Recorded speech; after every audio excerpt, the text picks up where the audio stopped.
Hello guys, in this tutorial you will learn how you can create a 3D effect for texts in Adobe Illustrator. So let us guide you through this. So guys, as you can see, I created an example 3D text. Let me remove it and show you how to do this. So start by entering or typing in your text box. To do that, navigate to your blank canvas, use the text tool here on the left hand side or use the shortcut T, position your text and enter your example. I will go with, again with this example text here, 3D.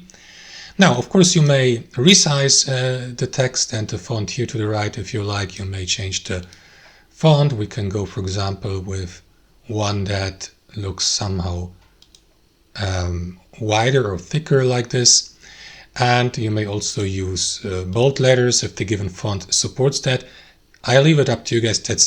That's you can do it if you like. So what I personally would do is change the fill color of the text so that we may see the result later. So let me switch from the black to, let's say, something colorful like light blue, like this one here.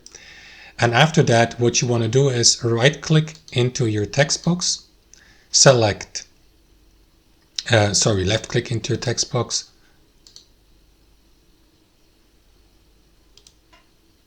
right click into your text box, select create outlines or is the shortcut shift Ctrl O.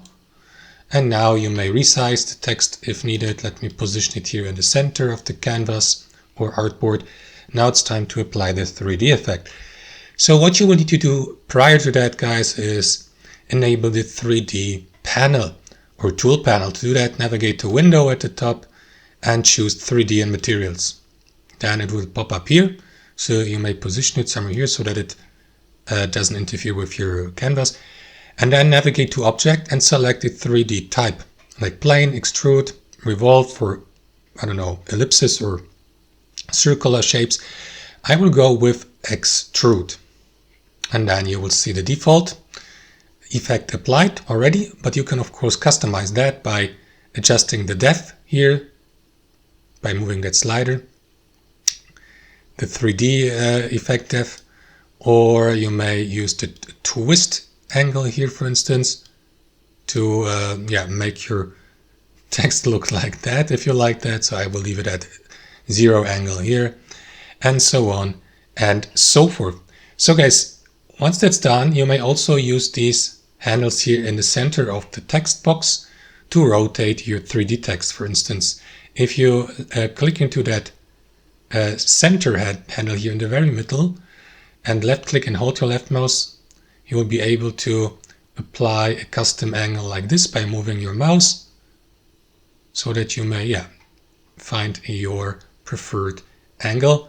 But you may also use these handles here, rotate for example, and if you move that axis to the left or to the right or the other axis. And that's it. So guys, that's it. Let me just click off, and as you can see, the 3D effect has been applied to that text, and that's how it works. Thanks for watching, and I'll see you next time.